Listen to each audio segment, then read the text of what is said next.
Hi guys, good morning. Kasi napinita ito guys, nagluluto tayo ngayon ng popo na Filipino dish, vegetables, okay? So ngayon, ito yung Filipino dish ko na sinabi ko kanina na prepare ko na sa kasama namin. Mayroon tayong ginger, mayroon tayong tomato, onion, okay, at saka sahog natin ay pork giniling. Okay, so igigisa muna natin itong pork giniling at lalagyan natin ng konting mantika. Ito muna ito para mayroon akong ingredients ito nilalagay pagtipla natin mamaya. Oyster sauce na brand na oyster sauce. Okay, so panda at saka may garlic tayo. So ang ngayon ang gagawin ko, lalagyan ko na lang ng 1 tablespoon ng garlic ito. Okay, so yan. Lagay ko na sa tabi na yung garlic natin para maano. Pero ito, kukunti pa ang mantika niya dahil hindi ko pa nilagyan ng mantika kasi pinalabas ko muna yung taba-taba ng ito, tawag niya ground pork. Kaya lalagyan ko lang ng mga 1 tablespoon na cooking oil. Okay, continue ko guys ang pagkikisa ngayon nito para makaluto na tayo.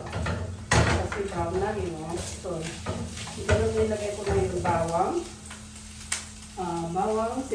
bawang sibuyas ang susunod ko dito guys. Okay. Bawang sibuyas ang susunod ko nilalagay. Ayan. So, ngayon, nalagay ko na itong bawang sibuyas, nalagay ko na dyan, sama-sama na lahat, magaling lang lutuin ito guys. Okay? Ito ang pananalihan natin, ewan ko lang sa inyo kung ginagamit yung pesos, kung kayo nagluluto ng opo. Kasi maraming teknik itong pagluluto, hindi isa o dininding lang, may sahog na bangus na inihaw o prito. Pero sa akin, parang American style, nalalagyan ko lang ng oyster sauce. Saka paminta, at saka no water at all. Okay, parang dry lang. Okay? So ito yung stir fry na upo vegetables. It's just like squash. Okay? So now, what I'm gonna do right now, to put now the vegetables. I-sit this one, isisip ko lang ito na ganito, gigisa ko lang muna, antayin ko na magkasis ito guys. Okay? Huwag natin lutuin ito ng overcook. Okay? Yan. Huwag natin lutuin ng overcook ito. Okay guys? So na magagawin ko ito, lagyan ko na ng oyster sauce para malinamnam na yung aroma niya. Pupunta na dyan. Oyster lang ang pagluto nyo. Oyster sauce, no patis, no nothing.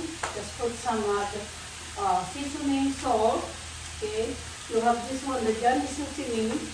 This is the one that you have to mix it and shake it on top of your vegetables. Okay. Also, I had a little bit Knorr. Okay. This is the soy sauce Knorr. So, lagyan nyo lang ng kunti. Pagpasarap lang guys. Okay? Mga 1 tablespoon siguro. Pinagkansa ko na lang. Kasi alam nyo naman sa Pilipinas. Wala akong masyadong mga gamit dito na pinagamit ko kagaya lang. Kasi nandito ako ngayon. Luluto ako ng mga pagkain ng mga kasama ko sa bahay. Kasi hindi naman sila nakapagluto ng ganito. Matatagal naman akong turo sa kanila kung paano nila malutuin. Kaya volunteer ko na lang ang self ko na magluto dito guys. Okay. Sobra sa init dito guys. So how are you guys there in Washington? I miss Washington. I miss my big kitchen there. Okay? This one here, I have this small kitchen. Okay, so ngayon, yung gagawin ko, lagyan ko na ng pepper. Ayan. Ito natin.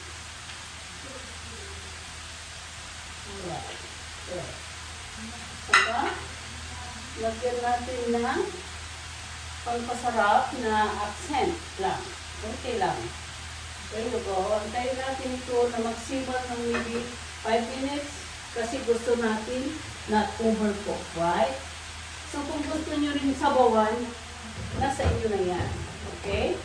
Tignan nyo guys, kasi gusto natin fresh na fresh. Right? Yeah. Kasi itong pananghalian namin, mayroon kaming bagos din na inihaw sa labas.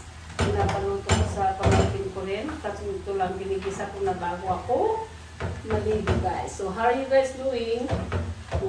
I miss you guys. I miss your sister Lita. This is your sister. Nagluluto ako ng tabungaw. Okay?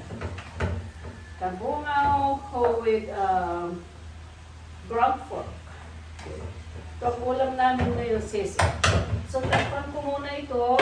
Isipan ko ng maybe 5 minutes. And then everything is done. Okay? Okay, it's easy. So, like I told you guys, just put some, funda and garlic salt. Okay, onion, ginger. And then that's all. So I just use only, the Johnny seasoning and also a little bit of Knorr. Alright? Okay, and that's be it. Okay? So just watch and see. Nilipang the later. Okay? Ayun. So now, I will taste it. Okay? Before I'm gonna cover back. I put the cover back. Okay?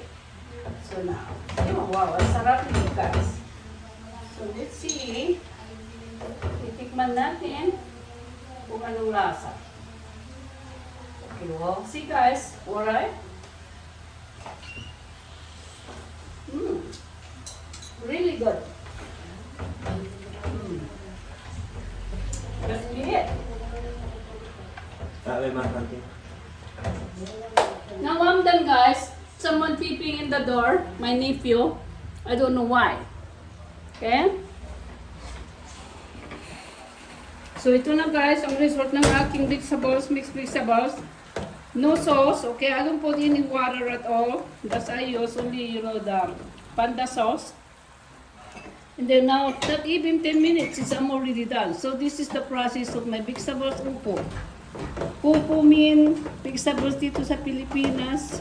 Yung upo, nasabi nila, ginisa ko lang ito, guys, ground pork. So now, the process is over. Okay? The process is over, guys. So, I don't know, I don't even get the video earlier now, I think. So, I just missed that. Okay? So, thank you very much. Don't forget to watch and, watch my video later after I'm cooking. Maybe after lunch, I'm gonna post this. Okay? Yeah. So yung upo, tapos na guys. So thank you so much for watching Benita's show, Benita Kusina. Thank you. Have a good day. Bye.